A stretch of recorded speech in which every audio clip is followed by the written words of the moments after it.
حضرات گرامی قدر، 14ویں پارے کی چند آیات کی تفسیر آپ کے سامنے رکھنی ہے۔ حق تعالیٰ سے دعا گو ہوں کہ باری الہ ہمیں اس کا حق ادا کرنے کی توفیق عنایت فرما، کہنے والے اور سننے والے کو عمل پیرا ہونے کی توفیق دے، آمین تقبل یا رب العالمین۔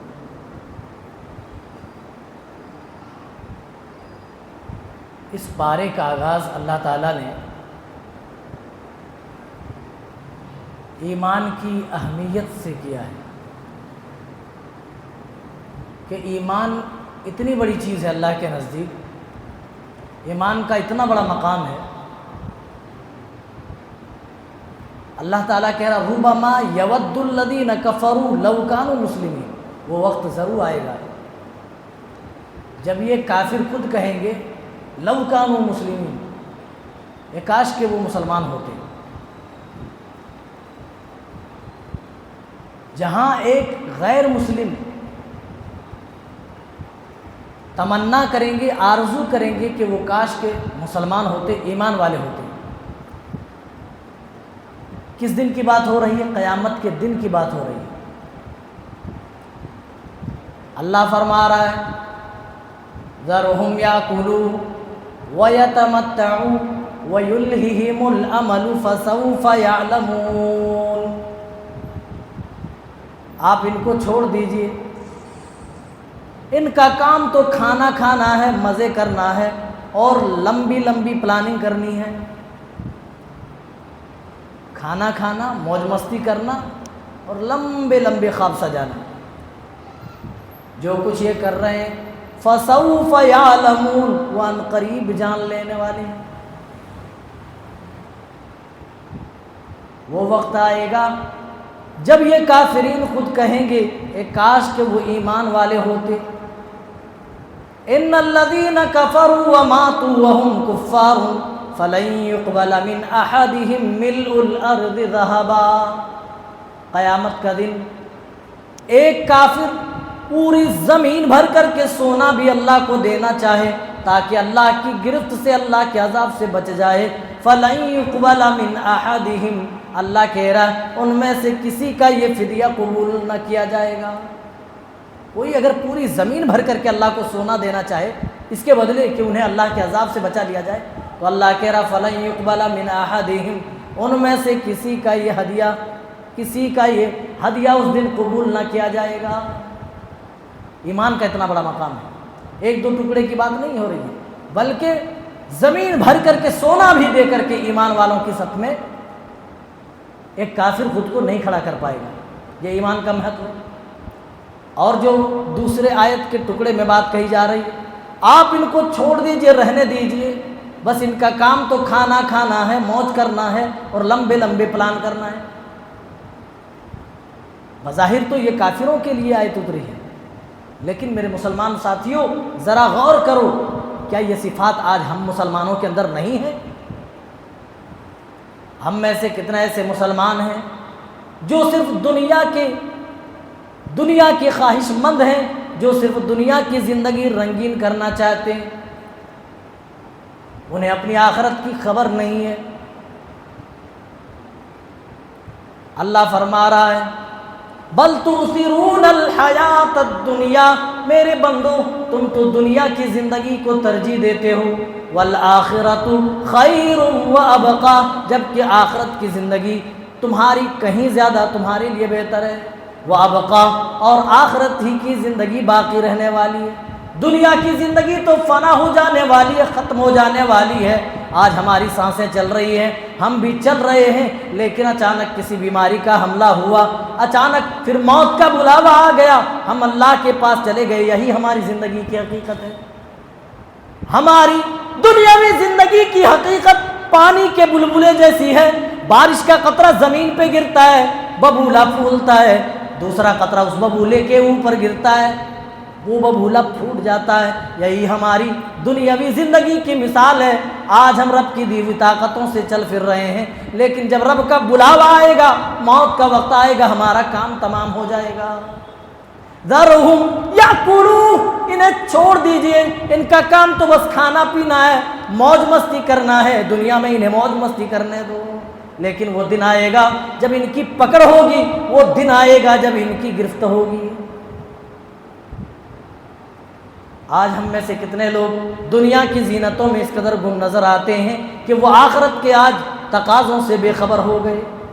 کوئی شخص اپنی آخرت کو سوچنے کو تیار نہیں، کوئی اپنی موت کو یاد کرنے کو تیار نہیں، جبکہ یہ دنیا تو فنا کے گھاٹ اتر جانے والی ہے، یہ دنیا ختم ہو جانے والی ہے، ہمیشہ باقی رہنے والی آخرت کی زندگی ہے۔ والآخرۃ خیر وابقیٰ، آخرت ہی کی زندگی تو تمہارے لیے سب سے زیادہ بہتر ہے، اور آخرت ہی کی زندگی تو باقی رہنے والی ہے۔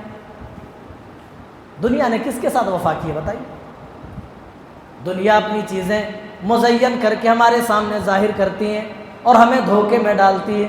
اسی لیے جہاں کہیں بھی اللہ نے دنیا کی زیب و زینت کا ذکر کیا، دنیا کے مال و منال کا ذکر فرمایا، اللہ نے فوراً فرمایا وَمَا الْحَيَاةُ الدُّنْيَا إِلَّا مَتَاعُ الْغُرُورِ، میرے بندو یہ متاع غرور کے سوا، یہ دھوکے کے سوا اور کچھ نہیں ہے۔ اسی لیے کہا جا رہا ہے کھانا پینا موج کرنا اور لمبے لمبے دنیا میں پلاننگ کرنا، اے ایمان والے بندو یہ تو کافروں کی سوچ ہوتی ہے، تو کافروں کا کام ہوتا ہے۔ آگے بڑھیے، اس کے جسٹ بعد اللہ تعالیٰ نے اپنے قرآن کی حفاظت کی بات کہی، اِنَّا نَحْنُ نَزَّلْنَا الذِّكْرَ وَإِنَّا لَهُ لَحَافِظُونَ، ہم نے ہی اس ذکر کو، ہم نے اس قرآن کو نازل کیا اور ہم ہی اس کی حفاظت کے ذمہ دار ہیں۔ اس سے قبل اللہ تعالیٰ نے تورات نازل فرمائی، زبور نازل فرمائی، انجیل نازل فرمائی، بقیہ دیگر جو صحیفے اللہ نے نازل فرمائے، کسی اور کتاب و صحیفے کے بارے میں یہ نہیں فرمایا ہم نے نازل کیا لہٰذا ہم ہی اس کی حفاظت کریں گے۔ لیکن قرآن جب نازل ہوا، قرآن کو اللہ تعالیٰ نے جب ہمارے لیے نازل فرمایا تو کہا میرے بندو اِنَّا نَحْنُ نَزَّلْنَا الذِّكْرَ وَإِنَّا لَهُ لَحَافِظُونَ، ہم نے اس قرآن کو نازل کیا، حفاظت بھی ہم ہی کرنے والے ہیں۔ اور اللہ تعالیٰ نے حفاظت اس طریقے سے کیا، اللہ تعالیٰ کے یہاں حفاظت کرنے کا سسٹم دیکھیے، اس قرآن کو اتنا عظیم بنا دیا، اتنا عظیم بنا دیا کہ بچہ بچہ اس کو یاد کر لے، بچہ بچہ قرآن کا حافظ ہو جائے۔ ہمارے حافظ صاحب پڑھتے دیکھیے اتنے سے ہیں، 8-10 سال کی عمر ہوگی، لیکن جب پڑھتے ہیں تو اللہ کی قسم ایسا لگتا ہے کہ بس آسمان سے رحمت کی برسات ہو رہی ہے اور ہم رحمت کی برسات میں بھیگتے چلے جا رہے ہیں۔ یہ قرآن کی تاثیر ہے، کسی کا اپنا کمال نہیں ہے۔ چھوٹے چھوٹے بچوں کے ذریعے جن کے دلوں میں اللہ نے قرآن کو محفوظ کر دیا ہے، قرآن کو سجا دیا ہے، قرآن کو جمع کر دیا ہے، اور صرف قرآن کو ہی نہیں، قرآن کا جو انٹرپریٹیشن ہے، احادیث کی بھی اللہ تعالیٰ نے حفاظت فرمائی۔ حدیث کے جو روات ہوتے ہیں، تمام روات میں ایک چین سسٹم ہوتا ہے، سب کی چھان پھٹک ہوتی ہے، دیکھ ریکھ ہوتی ہے، چھان پھٹک ہونے کے بعد ہی کوئی روایت صحیح ہوتی ہے۔ اللہ تعالیٰ نے اپنے دین کی حفاظت اس طریقے سے کی، اپنے قرآن کی حفاظت اس طریقے سے کی، لیکن افسوس میرے بھائیوں، اس قرآن کو آج ہم چھوڑے بیٹھے ہیں جس قرآن کے بارے میں اللہ نے کہا ہم نے اس کو نازل کیا اور ہم ہی اس کی حفاظت کے ذمہ دار ہیں۔ دوسری کتابوں کے بارے میں اس لیے نہیں کہا کیونکہ وہ دوسری کتابیں ایک خاص وقت کے لیے نازل کی گئی تھی۔ تورات آئی کسی ایک وقت کے لیے، موسیٰ کے زمانے کے لیے، زبور و انجیل آئی، دوسری کتابیں آئی صرف اس وقت کے لیے آئی، لیکن قرآن کو اللہ نے تا قیامت کے لیے نازل فرمایا۔ تا قیامت جتنے بھی لوگ آئیں گے انہیں اس قرآن پر ایمان لانا پڑے گا، اسی قرآن سے انہیں ہدایت کی راہ تلاش کرنی ہوگی، ورنہ گمراہ ہو جائے گا۔ کسی ایک کمیونٹی، کسی خاص ایک جماعت کے لیے قرآن نہیں، بلکہ پوری مانوتا کے لیے، پوری انسانیت کے لیے اللہ نے کہا ہدی للناس، یہ پوری انسانیت کے لیے، پوری مانوتا کے لیے قرآن ہے۔ اسی لیے کہا چونکہ اب کوئی نبی نہیں آئے گا، اسی لیے اللہ نے کہا ہم دوسروں پر اس کی ذمہ داری نہیں چھوڑیں گے، ہم نے دوسری کتابوں کی ذمہ داری نہیں لی تو ان کے ماننے والوں نے ان کتاب کو بدل دیا، جو باتیں نہیں تھی ان باتوں کو ان کتابوں میں داخل کر دیا، اور جو ہماری باتیں اپنی تھیں ان باتوں کو نکال دیا۔ اللہ یہی کہہ رہا ہے میرے بندو، بقیہ تمام کتابیں رد و بدل کا شکار ہو گئی، لیکن قرآن چونکہ ہم نے حفاظت کا ذمہ لیا ہے اس لیے اس کو بدلنا تو دور، کوئی ایک نقطہ بھی دائیں سے بائیں اور بائیں سے بھی دائیں نہیں کر سکتا۔ یہی وجہ ہے اللہ کی قسم، جو قرآن پیارے نبی صلی اللہ علیہ وسلم کے زمانے میں موجود تھا، بغیر کسی تبدیلی کے، بغیر کسی چینجنگ کے، بغیر کسی تحریف کے، بغیر کسی بدلاؤ کے، آج بھی وہی قرآن ہمارے پاس موجود ہے۔ یہ اللہ کا پاور ہے، اللہ نے حفاظت کی ذمہ داری لی ہے۔ اسی لیے لاکھ چاہے انسان، ابھی اسلام دشمن طاقتوں نے ایک بار کوشش بھی کی کہ قرآن جیسی کوئی کتاب بنائی جائے اور مسلمانوں کے درمیان تفریق ڈالی جائے، خاص کر کے ان لوگوں کو ٹریپ کرنے کے لیے جو نئے نئے مسلمان ہوتے ہیں۔ الفرقان نام سے ایک کتاب لکھی گئی، اور الفرقان لکھ کر کے نئے نئے جو مسلمان ہوتے تھے ان کو تحفے میں یہ لوگ بانٹتے تھے، دیتے تھے۔ لیکن میرے بھائیوں، بھلا قرآن کی چاشنی کہاں سے لائے، قرآن کی مٹھاس کہاں سے لائے؟ قرآن کے اندر جو حلاوت اللہ نے رکھی ہے، آدمی اس حلاوت کو کہاں سے لائے گا؟ کئی بار کوششیں ہوئی، اللہ نے کہا اگر تمہیں منزل من اللہ ہونے میں شک ہے، کوئی 10 سورت لے آؤ، پھر دوسری جگہ ایک جگہ فرمایا فاتو بسورت، کوئی ایک سورت لے آؤ۔ اس دور میں اللہ چیلنج کر رہا ہے، جہاں بڑے بڑے عربی کے شعراء موجود تھے، بڑے بڑے ادبا موجود تھے، ایسے دور میں جب قرآن کا کوئی بدل نہ لا پایا تو موجودہ دور میں الفرقان نام رکھ کر قرآن کا کیسے کوئی دوسری شکل لا پائے گا؟ آگے بڑھیں، بات ورنہ لمبی جائے گی۔ اب اللہ تعالیٰ نے یہاں سے انسانوں کی تخلیق کی بات کہی، وَلَقَدْ خَلَقْنَا الْإِنسَانَ مِنْ صَلْصَالٍ مِّنْ حَمَإٍ مَّسْنُونٍ، ہم نے انسانوں کو سڑی گلی مٹی سے، سڑی گلی کالی مٹی سے اور کھنکتی مٹی سے پیدا فرمایا ہے۔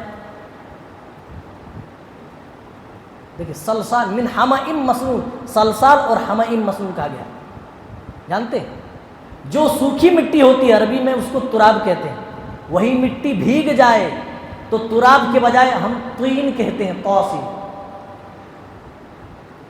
یہی مٹی اگر گوندھ دی جائے تو اس کو حمأ مسنون بولا جاتا ہے، اور یہی مٹی جو گوندھی ہوئی شکل ابھی ہے سوکھ جائے تو اسی کو صلصال کہتے ہیں، اور اسی مٹی کو سوکھنے کے بعد اگر آگ میں پکا دیا جائے تو یہ فخار ہو جاتی ہے۔ چیز ایک ہے لیکن کیفیت بدلنے کی وجہ سے، حالت بدلنے کی وجہ سے نام بھی بدل جاتے ہیں، کہیں پر تراب، کہیں پر طین، کہیں پر حمأ مسنون، کہیں پر صلصال، کہیں پر فخار۔ انسان کی تخلیق میں استعمال ہونے والی مٹی کے بارے میں یہ سارے شبد، یہ سارے ورڈز اللہ نے استعمال کیے۔ وَلَقَدْ خَلَقْنَا الْإِنسَانَ مِنْ سُلَالَةٍ مِنْ طِينٍ، ایک جگہ کہا وَلَقَدْ خَلَقْنَا الْإِنسَانَ مِنْ صَلْصَالٍ مِنْ حَمَإٍ مَّسْنُونٍ، یہاں کہا جا رہا قرآن میں سورہ رحمان میں کل فخار کا، وَالْجَانَّ خَلَقْنَاهُ مِنْ نَارِ السَّمُومِ، اور ہم نے جنوں کو آگ کی لو سے پیدا فرمایا، آگ سے جنوں کو پیدا کیا، اسی لیے یہ دکھائی نہیں دیتے، نظروں سے اوجھل ہوتے۔ پیارے نبی نے ایک حدیث میں وضاحت فرمائی، خُلِقَتِ الْمَلَائِكَةُ مِن نُورٍ، اللہ کے فرشتے تو نور سے پیدا کیے گئے ہیں، لائٹ سے بنائے گئے ہیں۔ وَخَلَقَ الْجَانَّ مِن مَّارِجٍ مِّن نَّارٍ، اور جنوں کو اللہ نے بھڑکتی ہوئی آگ کی لو سے پیدا کیا ہے۔ وَخُلِقَ آدَمُ مِمَّا وُصِفَ لَكُمْ، اور آدم کو جس سے پیدا کیا گیا وہ صفت، وہ چیزیں تمہارے اوپر ظاہر کر دی گئی ہیں، وہ تمہیں پہلے قرآن میں بتا دیا گیا ہے، مٹی سے۔ یہی اللہ کہہ رہا، ہم نے انسان کو کالی سڑی گلی مٹی سے پھر کھنکتی مٹی سے پیدا کیا. صلصال من حمأ مسنون والجان خلقناه من قبل من نار سموم. اب دیکھیے آگے. وَإِذْ قَالَ رَبُّكَ لِلْمَلَائِكَةِ إِنِّي خَالِقٌ بَشَرًا مِّن صَلْصَالٍ مِّنْ حَمَإٍ مَّسْنُونٍ. اللہ فرما رہا ہے جب تیرے رب نے فرشتوں سے کہا اے میرے فرشتوں میں دنیا میں اس زمین کے اوپر میں انسان بنانا چاہتا ہوں, بشر بنانا چاہتا ہوں اسی کالی سڑی گلی مٹی سے اور کھنکتی مٹی سے. فَإِذَا سَوَّيْتُهُ فَنَفَخْتُ فِيهِ مِن رُّوحِي فَقَعُوا لَهُ سَاجِدِينَ. میرے فرشتوں جب میں ڈھانچہ تیار کر لوں اور جب میں اس پر اپنی روح پھونک دوں فَقَعُوا لَهُ سَاجِدِينَ تو تم سجدہ کرنے کے لیے گر جانا, تم سب سجدے میں گر جانا. فَسَجَدُوا إِلَّا إِبْلِيسَ. تمام فرشتے سجدہ ریز ہو گئے, ابلیس نے انکار کر دیا کیونکہ جس کو اللہ تو نے سڑی گلی مٹی سے پیدا کیا ہے, میں تو آدم سے بہتر ہوں, میں آدم کو کیوں کر سجدہ کروں گا. اللہ نے کہا فَخْرُجْ فَإِنَّكَ رَجِيمٌ. اے شیطان تو جنت سے بھاگ جا, نکل جا, تو مردود ہے, تو بڑا نافرمان ہے. وَإِنَّ عَلَيْكَ اللَّعْنَةَ إِلَىٰ يَوْمِ الدِّينِ. اور اے مردود شیطان تیرے اوپر اللہ کی طرف سے تا قیامت لعنت برستی رہے گی. تو شیطان نے کہا اچھا جب تو نے مجھے گمراہ قرار دیا ہے, مجھے جہنمی قرار دیا ہے, تو ایک دعا کی. ہم انسان ہو کر کے دعا نہیں کر رہے ہیں, رمضان کا مہینہ پا کر دعا نہیں کر رہے ہیں, اور ابلیس شیطان دعا کر رہا ہے. قال رب فانظرنی الی یوم یبعثون. اے اللہ تو مجھے قیامت تک کے لیے اللہ مجھے مہلت دے دے, ٹائم دے دے. اچھا ہم کیا بہانہ کرتے, ہم گناہگار ہیں, خطا کار ہیں, اس لیے ہماری دعا اللہ قبول نہیں کرتا. میرے بھائیو ایسا نہیں ہے. کون انسان ایسا ہے جس کے پاس غلطیاں نہیں ہیں؟ کون ایسا ہے جو خطا کار نہیں ہے, گناہگار نہیں ہے؟ کون ایسا ہے جس کے دامن پاک ہے گناہوں سے؟ کوئی ایسا دنیا میں نہیں ہے. میرے ساتھیوں سب سے گناہ ہوتے ہیں, لیکن رب العالمین کے نزدیک سب سے محبوب اور پسندیدہ بندے وہ ہوتے ہیں جو گناہ کرنے کے بعد اس کی طرف رجوع کرتے ہیں, اس کی بارگاہ میں توبہ کرتے ہیں, استغفار کرتے ہیں. یہ توبہ استغفار کا بھی مہینہ ہے جہاں آپ دعائیں کریں, تلاوت قرآن پاک کریں, وہیں پر توبہ استغفار بکثرت کریں. شیطان دعا کر رہا ہے, ہماری یہ شکایت ہے کہ ہم گناہگار ہیں, ہماری دعا اللہ قبول نہیں کرتا ہے. لیکن ابلیس نے دعا کی رب فانظرنی الی یوم یبعثون. اللہ نے کہا فإنک من المنذرین الی یوم الوقت المعلوم. اے ابلیس تو مجھ سے مہلت مانگتا ہے, تو مجھ سے ٹائم اور وقت مانگتا ہے, جا میں نے تجھے وقت دے دیا, تجھے ٹائم دے دیا, تجھے مہلت دے دی, وہ بھی قیامت تک کے لیے دے دیا. الی یوم یبعثون, دوبارہ اٹھائے جانے تک کا وقت دے دیا, جاؤ تم بہکا لو. الا عبادک منہم المخلصین. اے ابلیس تو سب کو بہکائے گا, سب کو تو میرے راستے سے ہٹائے گا, لیکن عبادک منہم المخلصین. خود ابلیس نے کہا اے اللہ سب کو بہکاؤں گا, سب کو تیرے راستے سے ہٹاؤں گا. لأغوینہم اجمعین, سب کو بہکاؤں گا, سب کو گمراہ کروں گا. الا عبادک منہم المخلصین, لیکن جو تیرے مخلص بندے ہوں گے اے اللہ اس پر میرا زور نہیں چلے گا. مخلص معلوم, اسی لیے کہا جاتا ہے شریعت میں ہر کام کرنے سے پہلے اخلاص ضروری ہے. نیت یہ ہو کہ اللہ راضی ہو جائے, ہماری عمل سے اللہ خوش ہو جائے, لوگوں کو دکھانا مقصود نہ ہو, کوئی اور دنیاوی چیز کا حصول مقصود نہ ہو, مقصد بس یہ ہو کہ اللہ راضی ہو جائے, اللہ خوش ہو جائے. جو بھی آپ نیک کام کریں گے مقصد اللہ کی رضامندی اگر ہو, اگر اللہ کی خوشنودی ہو, تو یہی اخلاص کہلاتا ہے. اللہ تعالیٰ فرما رہا کہ ابلیس نے کہا الا عبادک منہم المخلصین, اے اللہ تیرے تمام بندے میرے بہکاوے کے زد میں آئیں گے سوائے مخلصین بندوں کے. اسی لیے اللہ تعالیٰ نے جب عبادت کی بات کہی تو عبادت میں اسی اخلاص کو شرط لگا دیا.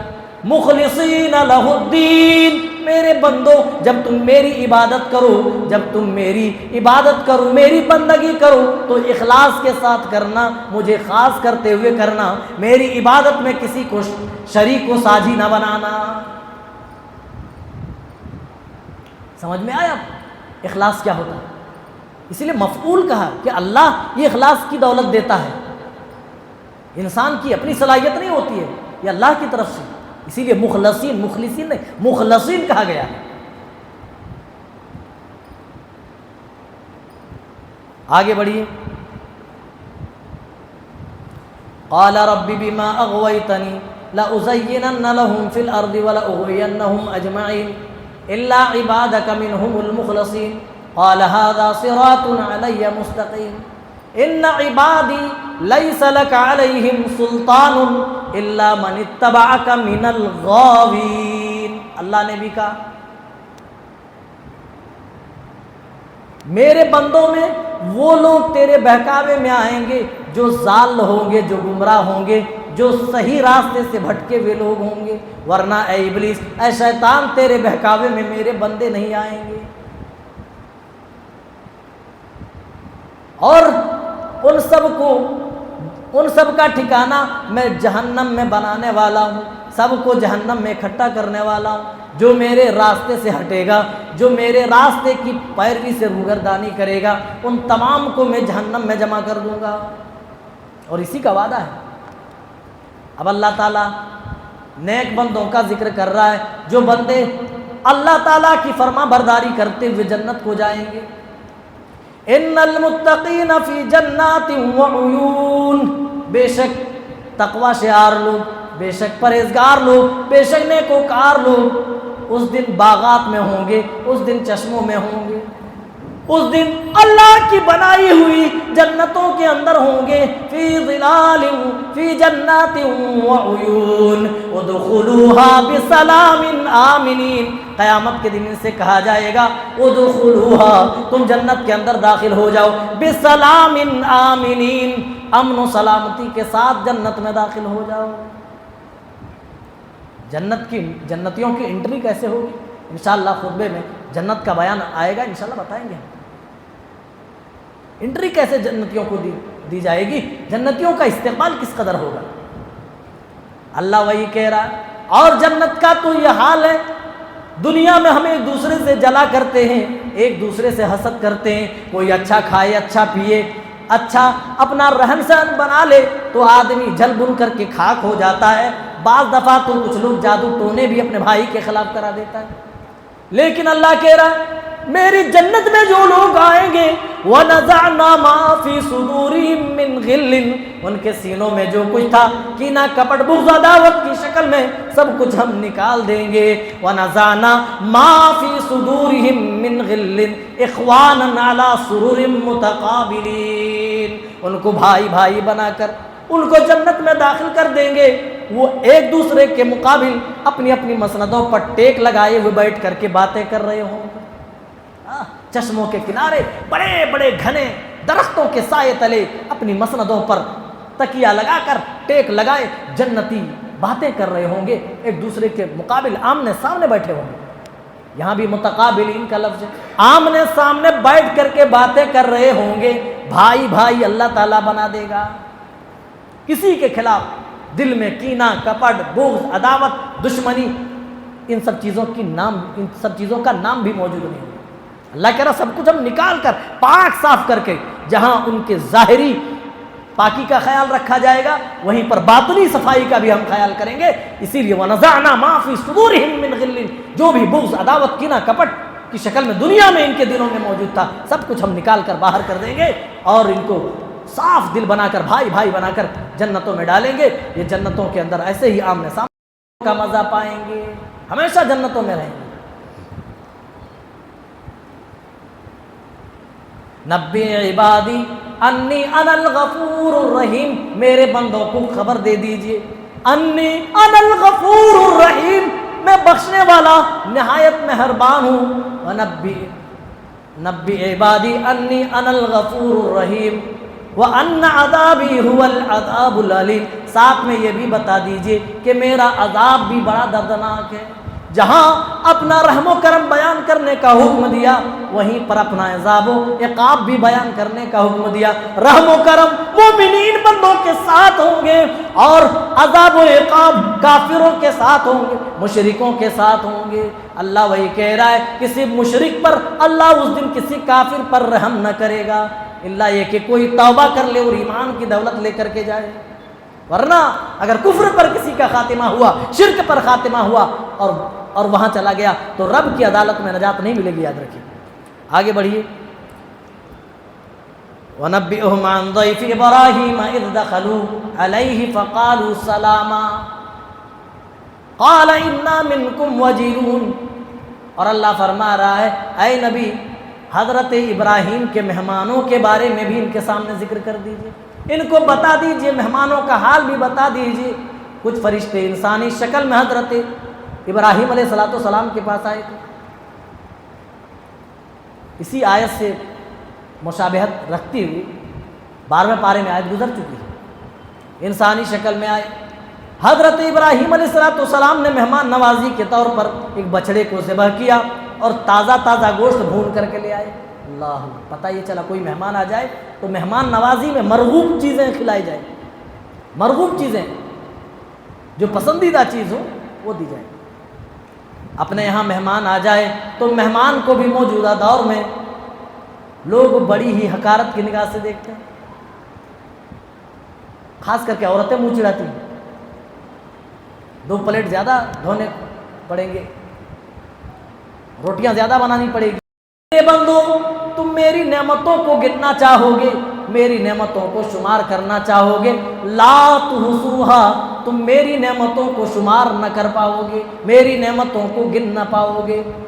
ایک جگہ پر آیا اگر تمام درختوں کو قلم بنا دیا جائے، پورے سمندر کو، تالاب کو، کنووں سے پانی نکال کر اس کی سیاہی بنا لی جائے اور اللہ کی نعمتیں لکھنے کے لیے کوئی آدمی بیٹھ جائے، سیاہیاں خشک ہو جائیں گی، یہ قلم بھی گھس کر کے ٹوٹ جائیں گے، لیکن اللہ کی نعمتیں آدمی لکھ نہ پائے گا، کوئی فہرست نہ بنا پائے گا۔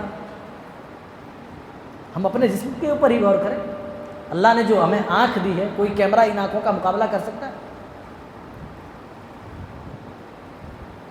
اللہ نے جو رگیں دی ہیں جس کی وجہ سے ہمارا جسم حرکت کرتا ہے، رگوں میں خون دوڑ رہا ہے، کتنی باریک باریک نالیاں جسم کے اندر موجود ہیں، ڈاکٹروں سے پوچھے معلوم ہو۔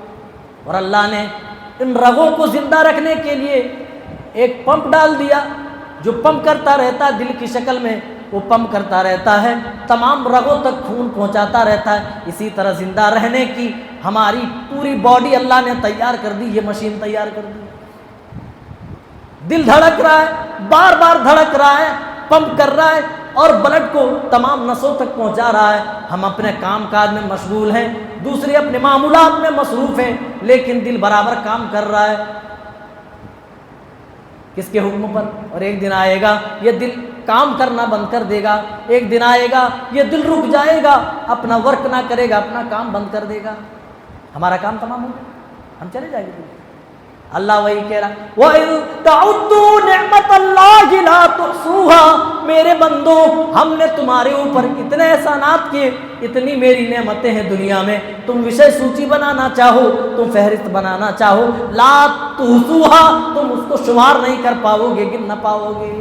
ان اللہ لغفور الرحیم، اللہ تعالیٰ تو بڑا بخشنے والا مہربان ہے۔ واللہ یعلم ما تسرون وما تعلنون، اور اللہ تعالیٰ تمہارے ظاہر کو بھی جانتا ہے، اللہ تمہارے باطن کو بھی جانتا ہے۔ اللہ تو وہ بھی جانتا ہے جب تم ظاہری طور پر گناہ کرتے ہو، دن کی حالت میں کرتے ہو، لوگوں کے سامنے دھڑلے کے ساتھ کرتے ہو، اس کو بھی جانتا ہے، اور جو کھڑکیاں بند کر کے کرتے ہو، رات کے اندھیروں میں کرتے ہو، اللہ کہہ رہا ہے اللہ کو وہ بھی پتا ہے۔ وَيَعْلَمُ مَا تُسِرُّونَ وَمَا تُعْلِنُونَ، جو کچھ تم چھپاتے ہو، جو کچھ تم ظاہر کرتے ہو، سب اس پروردگار کو معلوم ہے۔ اس کے فوراً بعد اللہ کہہ رہا وَالَّذِينَ يَدْعُونَ مِن دُونِ اللَّهِ، جو لوگ اللہ کے علاوہ دوسروں کو معبود سمجھتے ہیں، دوسروں کو پکارتے ہیں، لا يخلقون شیئا، وہ کسی ایک چیز کو بھی پیدا نہ کر پائیں گے۔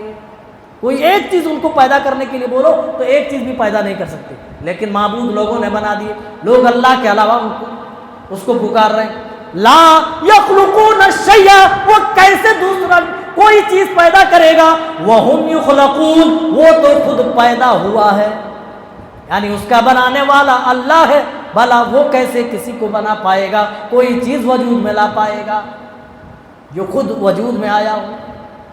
وہم یخلقون، وہ خود مخلوق ہے۔ وما یشعرون اموات غیر احیاء، اللہ کہہ رہا مردے ہیں یہ زندہ نہیں ہے، اموات غیر احیاء، وما یشعرون ایان یبعثون، انہیں تو یہ بھی شعور نہیں کہ مرنے کے بعد انہیں دوبارہ کب اٹھایا جائے گا۔ اللہ جو کروٹ بدلنا نہیں جانتے ہیں انہیں آپ مشکل کشا مانتے ہیں، جو کروٹ بدلنا نہیں جانتے ہیں انہیں آپ مشکل کشا مانتے ہیں۔ قبروں میں مرا ہوا آدمی کروٹ بھی نہیں بدل سکتا، دنیا میں آدمی کسی اور کا محتاج تھا، مرنے کے بعد کون سا پاور ہاتھ لگ گیا کہ قبر میں پہنچا تو کسی کو شفا یابی دے رہا ہے، کسی کو بیٹا دے رہا ہے، کسی کو رزق دے رہا ہے، کسی کو نفع پہنچا رہا ہے۔ میرے ساتھیوں، اسی لیے اللہ کہہ رہا ہے تم جس کو بھی اللہ کو چھوڑ کر پکارتے ہو، لا یخلقون شیئا، وہ کسی بھی چیز کو پیدا نہیں کر سکتے، پیدا تو تب کریں گے جب اس کے اندر یہ صلاحیت ہوگی۔ وَهُمْ يُخْلَقُونَ، وہ خود پیدا کیا گیا ہے۔ اور اللہ کہہ رہا اموات، اور وہ تو مر چکے ہیں، مردے ہیں، نہ کہ وہ زندہ ہے۔ وَمَا يَشْعُرُونَ أَيَّانَ يُبْعَثُونَ، اور انہیں دوبارہ اٹھائے جانے کی بھی خبر نہیں ہے۔ لوگوں کی کم عقلی کی اور کیا دلیل ہو سکتی ہے؟ جنہوں نے اپنی آنکھوں سے دیکھا جب وہ مارا تو خود قبرستان چل کر کے نہیں گیا، لوگ کندھوں کا سہارا لے کر کے گئے۔ جب وہ مرا خود نہا نہ سکا، لوگوں نے نہلائے، خود کفن نہ پہن پایا، لوگوں نے پہنائے۔ لیکن ذرا سوچے پھر مرنے کے بعد کون سا پاور اس کے ہاتھ میں آ گیا کہ شفا یابی بانٹ رہا ہے، رزق بانٹ رہا ہے، نفع اور نقصان دے رہا ہے۔ اللہ وہی کہہ رہا ہے، اللہ ہی معبود برحق ہے، وہی تمہارا حاجت روا، وہی تمہارا مشکل کشا، وہی بگڑے بنانے والا، وہی تمہارے لیے نفع اور نقصان کا مالک ہے۔ بار بار جگہ جگہ اللہ تعالیٰ نے اس چیز کو ظاہر کیا ہے کہ تم جس کو بھی اللہ کے علاوہ تم پکارتے ہو وہ معبود نہیں ہے، معبود وہ ہے جس کے اندر یہ ساری شکتیاں ہیں جو میرے اندر ہیں۔ آگے بڑھیے۔ اس کے بعد اللہ انبیاء کے بھیجنے کا مقصد بیان فرماتا ہے، وَلَقَدْ بَعَثْنَا فِي كُلِّ أُمَّةٍ رَسُولًا، ہم نے ہر امت میں ایک رسول بھیجا ہے، أَنِ اعْبُدُوا اللَّهَ، تاکہ لوگ اللہ کی عبادت کریں، وَاجْتَنِبُوا الطَّاغُوتَ، اور طاغوت کی پرستش سے، طاغوت کی بندگی سے بچیں۔ انبیاء کو کیوں بھیجا؟ تاکہ لوگ بندوں کی عبادت سے ہٹ کر اللہ کی عبادت میں لگ جائیں اور طاغوت کی بندگی سے بچیں۔ طاغوت کس کو کہتے ہیں؟ علماء نے لکھا ہے ما عبد من دون اللہ، اللہ کے علاوہ جن کی بھی پوجا ہوتی ہے، جن کی بھی عبادتیں ہوتی ہیں، اللہ کہہ رہا ہے وہ تمام کے تمام طاغوت ہیں۔ علماء نے ان تمام چیزوں کو طاغوت قرار دیا ہے جو اللہ کے بالمقابل عبادت کیے جاتے ہیں، جن کی پوجا کی جاتی ہے، چاہے قبر ہو، چاہے پتھر ہو، چاہے شجر ہو، کسی کی بھی عبادت ہو رہی ہو وہ در حقیقت طاغوت ہے۔ اور اسی سے چھٹکارا دلانے کے لیے اللہ کہہ رہا ہے ہم نے دنیا میں ہر امت کے اندر انبیاء بھیجے، وَلَقَدْ بَعَثْنَا فِي كُلِّ أُمَّةٍ رَسُولًا أَنِ اعْبُدُوا اللَّهَ وَاجْتَنِبُوا الطَّاغُوتَ، ہر امت میں، ہر قوم میں ہم نے ایک رسول بھیجا، ایک ڈرانے والا ہمارا ایک پیغمبر آیا تاکہ لوگ ان کی دعوت سے ایک اللہ کی طرف آ جائیں، وَاجْتَنِبُوا الطَّاغُوتَ، اور طاغوت کی بندگی سے، طاغوت کی پرستش سے خود کو محفوظ کریں، بچائیں۔ فَمِنْهُمْ مَنْ هَدَى اللَّهُ، بس کچھ لوگوں کے لیے تو ہدایت واضح ہو گئی، وَمِنْهُمْ مَنْ حَقَّتْ عَلَيْهِمُ الضَّلَالَةُ، اور کچھ لوگوں پر گمراہی ثابت ہو گئی۔ آگے اللہ فرما رہا فَسِيرُوا فِي الْأَرْضِ فَانظُرُوا كَيْفَ كَانَ عَاقِبَةُ الْمُكَذِّبِينَ، تو آپ زمین پر ذرا ٹہل کر کے دیکھیے، ذرا گھوم کر کے دیکھیے، جھٹلانے والوں کا ہم نے کیسا انجام کیا ہے۔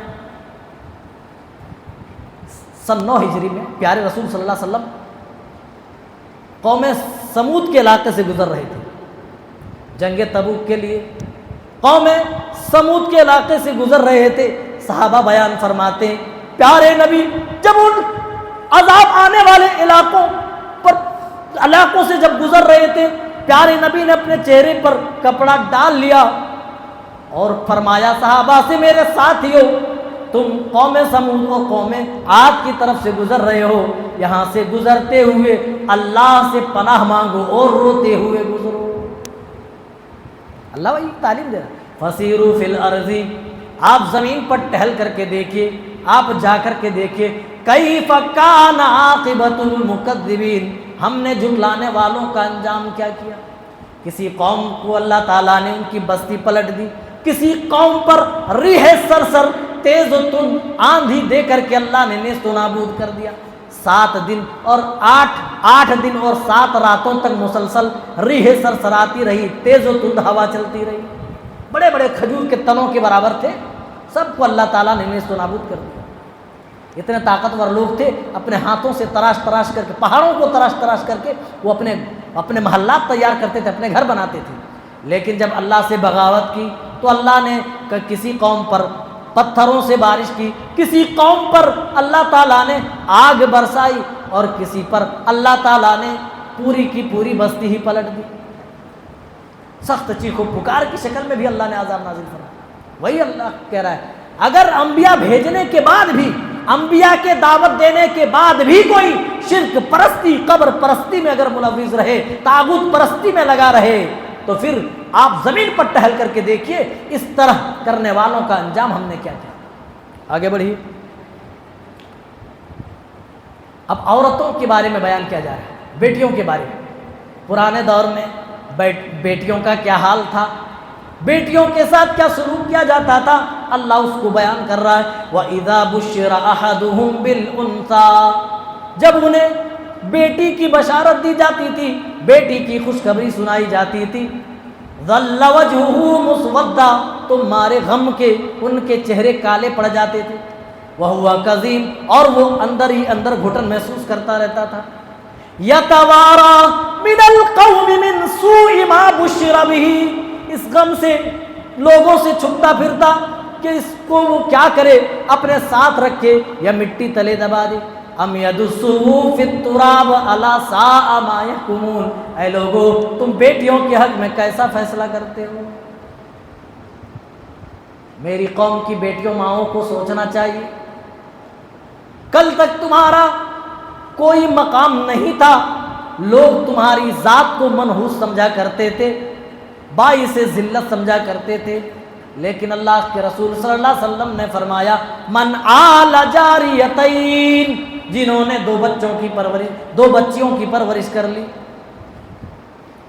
اور اچھی پالن پوشن کی، دیندار گھرانے میں رشتہ کرا دیا، آپ نے اپنی انگلی ملا کر فرمایا ضم اصابعہ انا وہوا، میں اور وہ شخص جو 2 بیٹیوں کی پرورش کرنے والا ہے وہ ایسے ہی جنت میں ہوگا جس طرح یہ 2 انگلیاں آپس میں ملی ہوئی ہیں۔ میرے ساتھیوں، آج ہمارے ہندوستانی معاشرے میں بیٹیوں کو بوجھ سمجھا جاتا ہے، بیٹیوں کو حقیر اور کمتر سمجھا جاتا ہے۔ کسی کے یہاں بچی پیدا ہو تو وہ خوشی نہیں ہوتی ہے جو بچہ پیدا ہونے سے خوشی ہوتی ہے۔ میرے ساتھیوں، یہ تفریق کیوں، یہ ڈفرنس کیوں پایا جاتا ہے؟ پیارے نبی صلی اللہ علیہ وسلم کے فرمان سے ذرا عبرت پکڑو۔ پیارے نبی فرما رہے ہیں جنہوں نے 2 بچیوں کی پرورش کر لی، اچھے سے ان کا لالن پالن کیا اور نیک گھرانے میں پڑھا کر کے دیندار گھرانے میں شادی کرا دی، وہ شخص میرے ساتھ جنت میں ایسا ہی ہوگا جیسے یہ 2 انگلیاں آپس میں ملی ہوئی۔ اما عائشہ فرماتی ہیں ایک مرتبہ میں اپنے حجرے میں تھی، ایک عورت اپنی 2 بچیوں کے ساتھ آئی، اور کھانا طلب کرنے لگی، اماں کھانے کو ہے تو کچھ دے دے۔ اماں عائشہ کہتی ہے ان دنوں میرے گھر میں کچھ نہیں تھا، 3 کھجور تھے، میں نے کھجور اٹھائے اور عورت کو دے دیے، عورت نے 1 کھجور اپنے لیے رکھا اور 1 کھجور دونوں بچوں میں تقسیم کر دیا۔ دونوں بچیوں نے اپنے اپنے کھجور کھا لیے اور اپنی ماں کی کھجور کی طرف دیکھنے لگی۔ ماں تو ماں ہوتی ہے، اس ماں نے اپنے حصے کا کھجور بھی 2 ٹکڑوں میں بانٹا اور 1 ٹکڑا ایک بیٹی کو، دوسرا ٹکڑا دوسری بیٹی کو دے دیا۔ اماں عائشہ یہ سارا کچھ منظر دیکھ رہی ہے۔ جب پیارے نبی صلی اللہ علیہ وسلم آئے تو سارا ماجرا اماں عائشہ پیارے نبی کو بیان فرماتی ہیں، اللہ کے رسول ایک عورت آئی تھی، کھانا مانگ رہی تھی، میرے گھر میں کچھ نہیں تھا، آج میرے ساتھیوں الگ الگ نئی نئی ڈشیں آج ہمارے پاس موجود ہیں، کبھی ہم حلیم کھا رہے ہیں، کبھی ہم قورمہ کھا رہے ہیں، کبھی ہم کوفتہ کھا رہے ہیں، کبھی ہم بریانیاں توڑ رہے ہیں۔ اس دور کو یاد کرو جب کھانے پینے کی چیزیں نہیں ہوا کرتی تھی، بڑی ان چیزوں کی قلت ہوا کرتی تھی، لوگ بعض دفعہ فاتح کرتے تھے، بھوکے پیاسے رہتے تھے، جب بھوک ستاتی تھی بعض دفعہ نبی کے بعد صحابہ اپنے پیٹ کے اوپر اور نبی بھی پتھر باندھ لیا کرتے تھے۔ اتنی انہوں نے تکلیفیں جھیلی، مصیبتیں برداشت کی، لیکن اللہ سے بغاوت نہیں کیا۔ اماں عائشہ فرماتی ہے ہمارے گھروں میں کئی دنوں تک چولہے نہیں جلا کرتے تھے۔ پوچھنے والے نے پوچھا اماں پھر گزارا کیسے ہوتا تھا؟ کہا کہ بس کھجور کہیں سے آیا کھا لیے، پانی پی لیے، بس اسی سے ہمارا گزر بسر ہوتا تھا۔ ہم رمضان کے مہینے میں روزہ رکھتے ہیں، ہمیں بھوک اس طرح تڑپاتی ہے، بھوک اس طرح ستاتی ہے، لگتا ہے کہ اب ہم اور آگے نہ جا پائیں گے۔ میرے ساتھیوں یاد کرو اس دور کو، عرب کی گرمی کو، عرب کی چلچلاتی دھوپ کو، اور اماں عائشہ کہہ رہے ہیں گھر میں کئی دنوں تک چولہا نہیں جلتا تھا، بس کھجور پر گزارا ہوتا تھا، پانی پی کر کے ہم گزارا کرتے تھے۔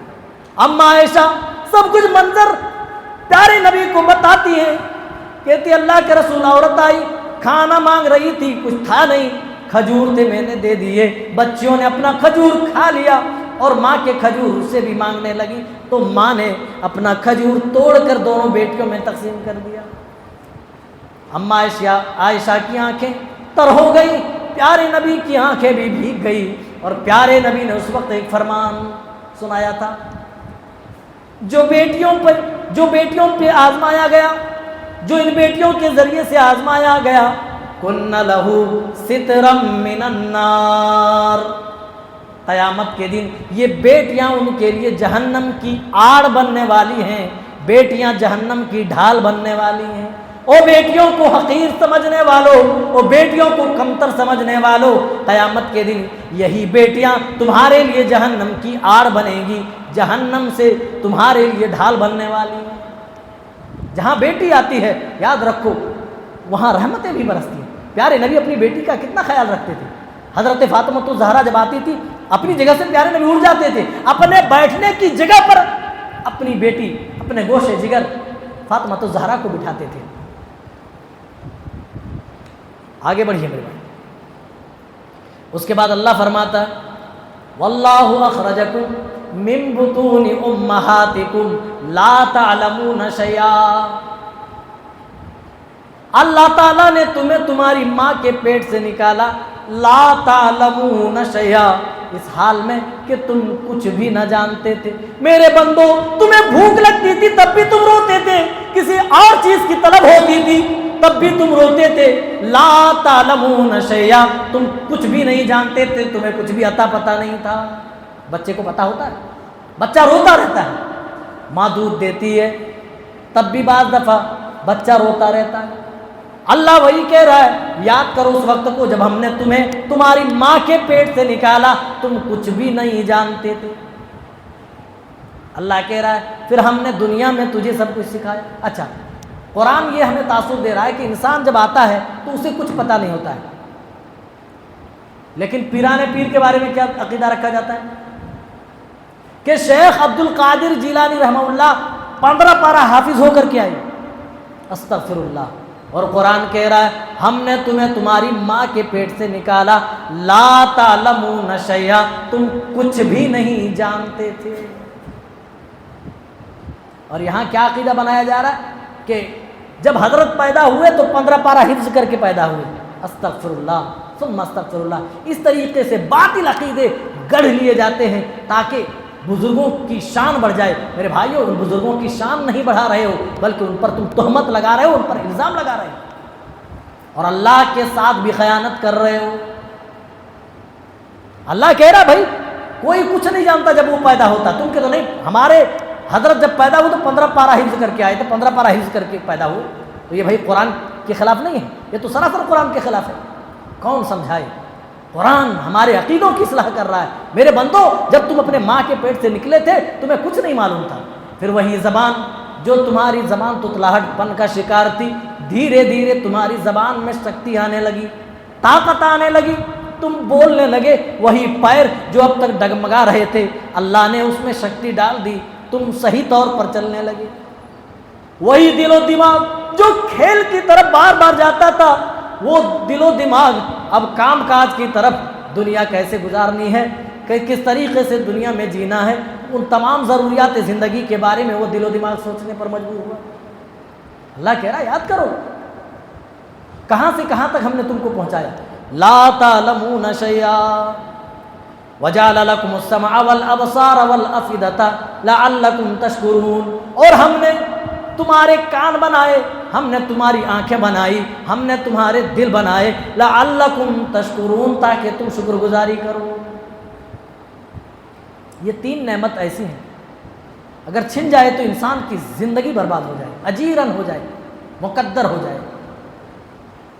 اگر انسان کی بینائی چھن جائے تو انسان اندھا ہو کر صحیح طور پر زندگی نہ جی پائے گا۔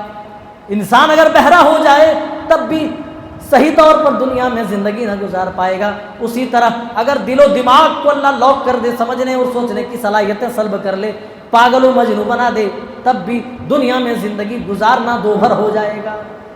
وہی اللہ تعالیٰ بڑی بڑی نعمتوں کو یاد دلا کر کے بندوں کو اپنی بندگی کی طرف بلا رہا ہے۔